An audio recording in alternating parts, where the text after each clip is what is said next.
Los Angeles, Jenn Sterger has spent most of the past decade trying to build a career and life far away from the stories that made her famous. Yet earlier this year she went back into her past, returning to Florida State where she first became famous to meet with students in a journalism class who were just children when Hall of Fame quarterback Brett Favre allegedly texted Sterger really explicit pictures. Then Sterger did something unexpected. She shared everything. She recounted being a woman trying to find her way in a field dominated by men. She spoke of being objectified and really harassed. And she talked about living through all of this years before the #MeToo movement took a hold. She went in to speak for the same reason she agreed to sit down with for the win only days before her wedding to minor league baseball player Coach Decker. She wants to tell her story again because she hopes it can help her move on and maybe prevent it from happening to someone else. And she's hoping to finally move past the thing that made her famous. "I'm not the Brett Favre girl. I tell people that every chance I get, including dumb drunks at a bar. People hear me say, 'You are a lot different than I thought you would be,'" she said. "I say, what were you expecting?" Sterger, 34, has struggled to let go of the Favre incident largely because so many other people won't let go of it. She has been heartened to see so many women speak out against youthful harassment, and yet, she still receives inappropriate photos on Twitter. But one day last November she noticed a tweet from somebody asking why there had never been a #MeToo movement in sports. She couldn't resist and her fingers started to slam at the keyboard. "Or maybe they have," she replied. And no one listened because she looked a certain way. That has been Sterger's story. She was vaulted to fame by Brent Musburger's prolonged focus on her and some friends at a Seminoles football game in 2005, though she doesn't have a problem with him, but she was also marked that day as a woman who would use her looks to get ahead. So when the Favre story broke in 2010, a Deadspin story for which she did not cooperate, she found little sympathy. Sterger was 24 years old and working as an in-game host for the New York Jets in 2008 when she says team employee told her that Favre, who she had never met, requested her phone number. Sterger recalls giving a smart-ass response. "Well, I like my job a lot and I look a lot like his wife," she said. She walked away, but Favre, or at least the person believed to be Favre, apparently didn't get that part of the message. She said she started receiving text messages and voicemails from the star QB. At first, they were awkward conversational texts. "He started off talking to me about dumb stuff and he really never told me who he was. It was very implied," she said. When she asked other people in the industry for advice, she said, she was told to just stave it off and let it go. Finally, she said, she alerted a Jets employee and was told it would be taken care of. Dan McMahon, USA Today, "And I changed my phone number and he got that number," she said. "And the only way I can figure out how he got that number is I had to give my employer my number. So how does he get an unlisted cell phone number? I mean, to this day I don't know that it was Brett Favre, but I go off of what I was told and what I was led to believe in the voice I heard on the voicemails." Rich Davis, a sports radio host who Sterger dated off and on during that time, remembers her being scared. Either she speaks out and risks her career, or she continues trying to fend off she believed to be advances from Favre. She wasn't crying or mortified or anything like that because Jenn's a pretty well-balanced person, which is the sad part, Davis said. "Because she's cool, because she can handle herself, because she's a tough cookie, because of that people assumed like who cares. But I remember her being pretty upset about the idea of, oh no, if I say something, I don't want to lose my job. But if I don't say something, people are going to think I brought it on, which clearly I didn't. I remember her just being confused about what a woman does in that situation. Midway through that season," she said, "she was depressed and feeling anxious, and scared to tell anyone. My parents had no idea what was going on," she said. "My parents are my best friends, so, not being able to tell them, I was nervous what they would think about me. My parents already put up with so much of me living this alternate life, that they knew was a character basically, but they put up with so much and I honestly didn't know how to tell them. And I didn't know what they would want me to do about it. You know, my parents have always taught me to stand up for myself and to basically feel like I was rolling over, letting people treat me poorly. I felt like I was an embarrassment to them at that point." Sterger didn't return to the Jets hostess position after the 2008 season. In 2010, she joined the cast of the Short D show, The Daily Line, on the Versus Network in an attempt to move on with her career. That year, the Deadspin story published and the NFL launched an investigation. Sterger said she turned over months' worth of text messages and emails to the league and was interviewed by NFL investigators. For her cooperation, she insisted on meeting with Commissioner Roger Goodell. "I told him, I don't know why this matters because you're not going to do anything," she said. And he was like, "Are you saying I'm not going to do anything because I can do whatever I want?" And I said, "Excuse me, I'm not saying you can do anything, I'm saying you won't. At the end of the day I'm not worth it to you." Even in retirement, his retirement jerseys are worth more to you than I ever will be. Like, there's no protection in this for me at all. Sterger, who said she never actually met Favre in person, said she demanded at the NFL stage she had done nothing wrong. "That's all I want," she said. "For you to clear my name." Davis said investigators never contacted him, Sterger's roommate at the time, or any of their mutual friends. No one ever seemed to care about her side of the story, he said.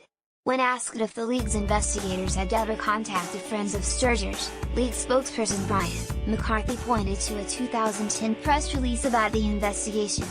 The investigation included an analysis of publicly available reports, a series of interviews with knowledgeable individuals, including Sterger and Favre, a review of communications between the two furnished to our office, and independent forensic analysis of electronically stored material, the release said. The investigation was limited in several respects because the conduct occurred in 2008 but was not brought to our attention until this fall. As a result, certain records and individuals were unavailable to the NFL. AP Photo/Kathy Williams. File. In the end, the league found that Favre did not cooperate with the investigation but said it could not conclude that Favre had sent the lewd images. Commissioner Goodell also determined that Favre was not candid in several respects during the investigation, resulting in a longer review and additional negative public attention for Favre, Sterger and the NFL, the league said in its release. Goodell fined him $50,000. Favre, who after his stint with the Jets went on to play his final seasons for the Minnesota Vikings, still remains a beloved figure. Favre did not return a request for comment sent through his longtime agent, Buscook. He repeatedly declined to answer reporters' questions about the allegations in 2010, the Jets declined to comment. Sterger, meanwhile, has never really escaped the infamy from the incident. 10 years ago, women still had that mentality of "oh, I must have done something wrong," or it was always "what did she do? Was she dressing a certain way?" Davis said. Which is absurd. If you really think about it, the whole #MeToo, Time's Up Hollywood movement was always there. People just always somehow accepted it. This wasn't the first time Sterger second-guessed herself. After Musburger's on-air comments about her in 2005, she posed for Playboy and Maxim and then left school. She later graduated in 2007, after being offered an audition for a spot on an ESPN show about fantasy sports. During an audition in Charlotte, Sterger was asked if she wanted to go out with some of the other job candidates. "I thought I was going to the night club to have a drink or two and go home," she said.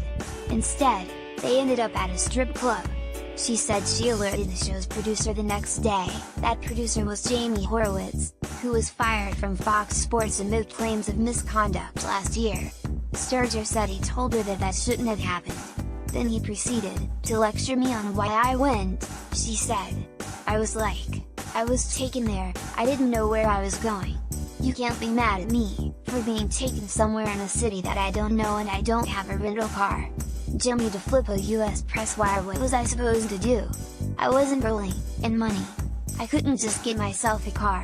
I didn't even have the address for the hotel because everything had up until that point been a car service.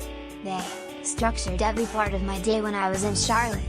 ESPN spokesperson Josh Krulowitz, in a statement, said that no ESPN manager had prior knowledge that the job candidates were going to a strip club. There was no management employee at the club, he wrote. Upon learning of this the next day, the on-site staffers admonished the candidates for their poor exercise and judgment. He also added that Sterger was never employed by ESPN. Her casting audition was through a production company that the network worked with. Other potential cast members of the strip club incident were hired for the show, but Sterger was always left second-guessing if she was being treated differently. Jenn Sterger was not employed by ESPN for the fantasy sports show, Cruel Instead. Along with 3 other candidates, she was in Charlotte auditioning for a potential role that ultimately was offered to another candidate, with more experience. 2 years later, she was hired as a game day host for the Jets. Sterger and her husband, Cody Decker, met, as she jokes, the old-fashioned way, on Twitter. She followed him first. The 31-year-old has spent all but 8 games of his career in the minors but, like her, is active in the comedy scene, in Los Angeles. Decker said they quickly learned after connecting over social media that they already had a ton of mutual friends. I made a couple of stupid comedy films that I would throw on YouTube. I unfortunately was getting better known for those than I was for baseball, and she thought they were funny, Decker said. And eventually we just got into talking. That's really all there was to it. And once our friends found out we were talking, they said, "Really, you guys are perfect for each other. You should talk more." A year and a half later, they were engaged. Last month, they were married. Decker said he had no idea that she was the woman associated with the Favre scandal until after about 2 weeks of them talking. "I just didn't know," he said. But then one day, he mentioned that he had just gotten a ton of hate mail. Sterger replied that it was probably nothing compared to what she received. "I was like, why would you get any hate mail?" he said. Sterger told Decker to Google her. He did, and then he called her and told her he really had no idea that she was the woman involved in the Favre incident. "She eventually sat me down and took me through the whole thing. I think she was really worried about my reaction to it. She would just say every few minutes, she'd say, 'Listen, if you don't believe me, I have all of the documentation.' I said, 'I don't need to see any documentation. I believe you.' I think she went through such a thing where nobody believed her despite all this copious amounts of proof, and I think she was just afraid I wouldn't believe her either. Which of course, I did. But it's something that definitely affects her." He said he thinks she still feels guilty, even though none of it was her fault.